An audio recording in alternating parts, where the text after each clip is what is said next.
TT33. Bonjour Eric. Tout d'abord, avant qu'on puisse développer les questions qui seront les miennes, et celles et ceux également des tweetos qui en ont posé, je voudrais juste préciser les conditions de cet entretien. D'abord, nous sommes tombés d'accord sur le fait qu'il n'y aurait aucun propos désobligeant à l'endroit des instances du football, qu'elles soient de la fédération, de la ligue, des clubs en général et bien sûr du football club des Girondins de Bordeaux.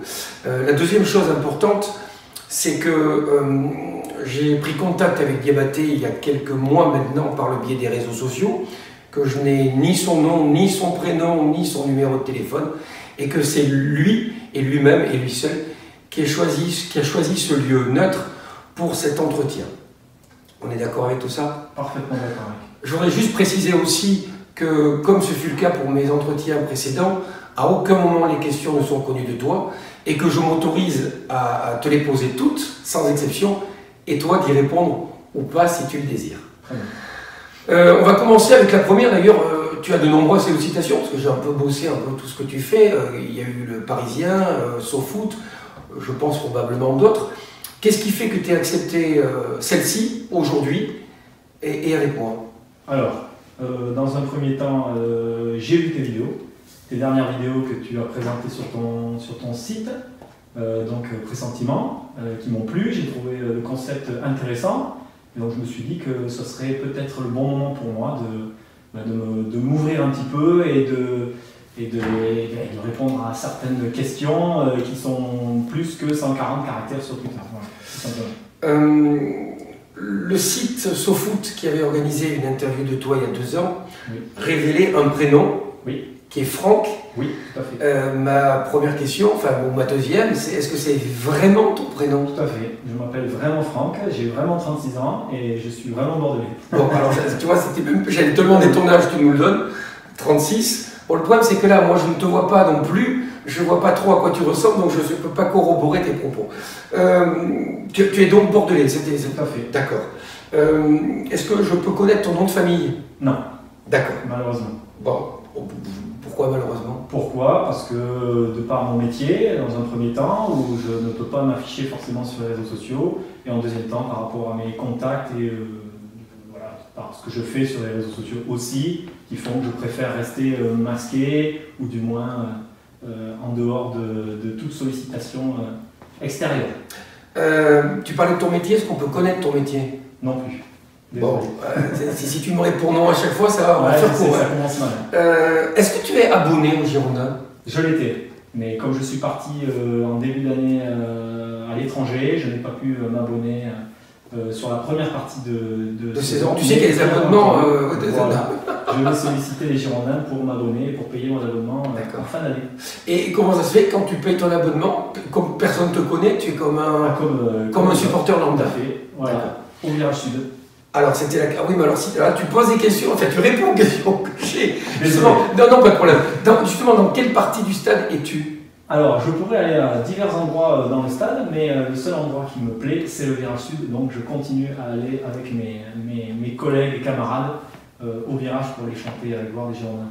Ça veut dire que tu es ultra ou... Pas du tout. D'accord. Je ne suis pas ultra, je suis sympathisant ultra, je connais un certain nombre de meneurs et de personnes qui sont ultra. Ces meneurs te connaissent aussi? Certains, oui. D'accord. Donc certains des meneurs connaissent ton visage? Oui. D'accord. Tu supportes les Girondins et uniquement les Girondins? Uniquement les Girondins. J'aime pas le foot en fait. Hein. J'aime que les Girondins. Ah, ça c'est intéressant. Ouais, c'est intéressant. Si, j'aime le foot bien entendu, mais je ne suis... Tu supportes pas l'équipe de France par exemple? Si, bien sûr, je regarde les matchs importants, la Coupe du Monde. Voilà, ça bien entendu je regarde, mais je ne regarde pratiquement aucun autre match que les Girondins. Voilà, c'est vraiment... D'accord. Je ne vis que les Girondins. Donc là, c'est pour ça que je dis tout le temps que je n'aime pas le foot, je n'aime que les Girondins. Quand tu étais à l'étranger, tu suivais aussi les matchs? Je suis les Girondins, tout le temps. D'accord. Quel que soit l'endroit de la planète? Quel que soit l'endroit, je suis, dès que je peux, voilà, je suis au quotidien. Alors bien entendu, déjà de par mon compte Twitter, qui est quand même beaucoup plus facile, puisque j'arrive à en savoir quand même pas mal. Mais bien entendu, je suis les actualités comme tout le monde. D'accord. De par le club. D'ailleurs, les actualités, au-delà de ce qui nous intéresse et qui fera qu'on va étayer notre échange, quels médias suis-tu pour te renseigner sur... Est-ce que tu apprends des choses par les médias, toi? Franchement, J'en apprenais, maintenant beaucoup moins forcément, puisque j'arrive à avoir quand même des informations, alors, pas toutes bien entendu, ce serait quand même réducteur de dire, et prétentieux de dire que je connais 100% de l'actualité girondine, c'est pas vrai. Maintenant j'en connais quand même beaucoup, j'en fais déjà aussi beaucoup, et donc non, j'ai pas forcément, je suis pas forcément un média tous les jours. Alors si, je suis mon camarade Donama. Quand j'étais loin, c'était bien parce qu'il reprenait tout ce qui était média, donc c'est toujours intéressant de lire le matin, de lire un petit peu les actualités. Qui est abonné à Sud-Ouest, l'équipe probablement, donc à minuit, les infos. Et donc on lit toujours les actualités des autres. Pardon. Est-ce que tu travailles au Girondin? Pas du tout, non. D'accord. Est-ce que tu prends du plaisir à être inconnu? Oui, totalement. Oh oui, parce que ce monde-là, je n'ai jamais fait ça pour être connu. Et je ne le fais pas ça pour être connu, ça ne m'intéresse absolument pas. Ça ne m'intéresse pas qu'on me reconnaisse dans la rue, que j'aille au stade, qu'on me dise c'est lui, il a battu 33, machin. Donc ça m'intéresse absolument pas. Donc c'est pour ça que je continue dans ce sens-là. Et je trouve ça très bien. Au moins, c'est mon nom de scène, on va dire, Diabaté 33. Quand on parle de Diabaté 33, c'est pas Franck non plus. On parle de Diabaté 33, voilà, c'est un nom que je me suis donné comme ça. C'est déjà un scoop finalement d'entendre ta voix, puisque c'est la première fois que tu parles. Est-ce que c'est facile pour toi de parler alors que tu as l'habitude d'écrire? Non, c'est la première fois, donc forcément c'est assez particulier. Maintenant, c'est jubilatoire quand tu arrives à prendre du plaisir. Ouais, c'est intéressant parce que je vais pouvoir un petit peu dire certaines choses que je ne peux pas forcément dire sur les réseaux parce que j'ai pas la place, on ne dit pas avec des mots comme on pourrait dire. Ou est-ce que peut-être aussi tu n'as pas l'interlocuteur, je ne parle pas forcément de moi, mais de quelqu'un qui va aller chercher chez toi des choses que tu aurais peut-être envie de dire mais que tu n'exprimes pas tout seul en solo? Ouais, c'est vrai que personne n'est vraiment venu me demander mon ressenti ou ce que je pensais de telle ou telle opinion, donc c'est intéressant pour moi. Tout à l'heure, je parlais des sollicitations, elles sont nombreuses. Oui, j'en ai eu pas mal. Et j'en ai encore. J'en ai pas mal, j'en ai encore. Après, c'est divers et varié. Ça peut être des sollicitations personnelles pour justement savoir qui je suis, pourquoi et comment je fais donc ces activités sur les réseaux sociaux. Ou autre, se servir de mon compte, par exemple, pour faire de la publicité, pour se servir de mes abonnés, pour faire du profit. Et ça, il y a de questions. Voilà. Moi, je ne fais pas ça pour ça. Tu n'es pas mercantile, tu ne prends pas un franc. Je ne fais pas de publicité, je ne fais pas ça pour être connu. Donc voilà. Je me suis toujours fermé là-dessus. Je veux garder ma liberté d'expression et mon ton que j'ai sur mon compte. Tu disais tout à l'heure que certaines personnes du Virage Sud te connaissent. Est-ce que tu peux quantifier le nombre de personnes qui connaissent ton visage au sein du club et des supporters? Non, honnêtement non. Ils sont nombreux? Non, ils sont finalement pas nombreux. Non, ils sont pas nombreux. Non, ils sont pas nombreux. Et est-ce que ceux qui te connaissent, tu as confiance en eux? Oui. S'ils me connaissent, c'est que c'est en général des gens fiables et avec qui je peux avoir confiance et que, bon voilà, d'ailleurs ils me l'ont rendu puisqu'à l'heure actuelle, voilà, ça a toujours marché comme ça, on se croise, il n'y a pas de souci particulier, ils savent ce qu'ils doivent dire, je sais ce que je dois dire ou pas dire, voilà, on reste dans notre... Est-ce que l'ancien président des Girondins de Bordeaux, Jean Trio, connaît ton visage? Il ne connaît pas mon visage, on s'est eu quelques fois au téléphone, mais il ne connaît pas mon visage.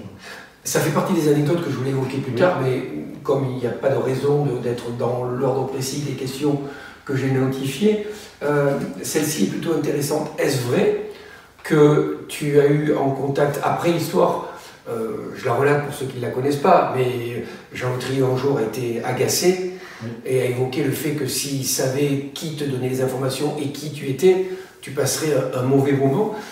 Finalement, ta carrière, je mets des guillemets, d'influenceur, je remets des guillemets, a véritablement démarré ce jour-là, non? C'est vrai que ça a été officialisé, du moins par les dirigeants. Donc forcément, à partir du moment où on parle du caillou dans la chaussure, bah forcément, c'est venu aux oreilles de tout le monde. Ouais. C'est toi qui l'as contacté? C'est moi qui l'ai contacté. Donc ça veut dire que tu avais son téléphone? Oui. Il doit être bluff. Tu l'as appelé en anonyme, paraît-il? Je l'ai appelé en anonyme, il était en soirée, il m'a répondu très cordialement. Tu as dit quoi exactement? C'était sûr. Bonjour président? Oui, tout à fait, bonjour président. Je suis Diabaté 33. C'est exactement ça. Je lui ai dit exactement comme ça, il était en soirée, assez surpris forcément. Et puis il m'a répondu très cordialement. On a passé pratiquement 30 minutes au téléphone ce jour-là. pour lui Il t'a demandé Bien sûr, c'était ouais. l'une de ses questions. Après, bien entendu, je lui ai dit que c'était pas possible, que je lui donne des noms des personnes, ou la personne qui m'informait. Bon, je lui disais que c'était quand même particulier, parce qu'il n'y en avait pas qu'une, donc forcément, s'il en cherchait une, ça n'allait pas aller très très loin. Donc, bon. J'y reviendrai au nombre de sources que tu peux avoir éventuellement au Girondin. Je l'ai dit en préambule, l'idée pour moi n'est pas de faire ta promo, ça ne m'intéresse pas. En revanche, ce qui m'intéresse, c'est l'aspect 2.0 des médias, et Twitter et Internet en général en font partie. Et c'est ma prochaine question. Tu as grosso modo 9000 followers sur Diabaté33, un petit peu moins sur Girondin Info. Bah, c'est pas énorme finalement pour quelqu'un qui est un influenceur ou quelqu'un qui donne des infos sur un club. Certains en ont bien plus. Est-ce que c'est pas frustrant pour toi, et si ça n'est pas, comment expliques-tu ce nombre si petit? Je ne l'explique pas. Moi, après, je trouve que c'est suffisant par rapport à ce que je fais. Après, je ne cherche pas non plus à gagner des followers. Tu trouves que c'est suffisant parce que ça retweet, parce que ça fait le buzz derrière? Ouais, ça fait, forcément. Après, honnêtement, je ne m'attendais jamais à avoir déjà 9000 abonnés. Moi, j'ai commencé comme tout à chacun avec 3 abonnés. Bon, ok, là aujourd'hui, on est à 9000, mais c'est pas pour ça que je me la raconte ou que j'essaye de changer ou que je suis différent ou je suis. Non, c'est pas du tout. Que j'en ai 9000, entre guillemets, ou 100. Je suis pas sûr que ma façon. Alors si, forcément aujourd'hui, il faut que je fasse attention à ce que je dis, à ce que je fais, parce que c'est repris, parce que je suis suivi, donc j'évite de sortir des choses complètement aberrantes ou qui ont rien à voir sur le football ou sur les Girondins et compagnie. Donc je suis obligé de m'acter forcément sur les Girondins. Maintenant, non, pour moi, je calcule pas. Forcément au nombre de followers, enfin c'est pas ce que je regarde, pour moi c'est très bien comme ça, je trouve déjà que c'est énorme par rapport à ce que je fais. Tu n'aspires pas à en avoir beaucoup plus? Non. C'est pas quelque chose qui génère... Non. Tu ne choisis pas tes tweets en fonction de l'écho que ça va générer? Je suis obligé aujourd'hui de faire attention à tout ce que j'écris. C'est pas ma question, ouais. C'est pas ma question. Ma question n'est pas est-ce que tu es vigilant sur ce que tu écris par rapport comment dirais-je, à l'impact nauséabond que ça pourrait générer. Je te demande si ce que tu écris, tu le fais de telle manière à ce que ça suscite l'envie à d'autres de te suivre. Alors, c'est simple. Je pense que je ne tweete que 10% de ce que je pourrais tweeter. Donc si vraiment je voulais faire le buzz et si vraiment je voulais être le premier informateur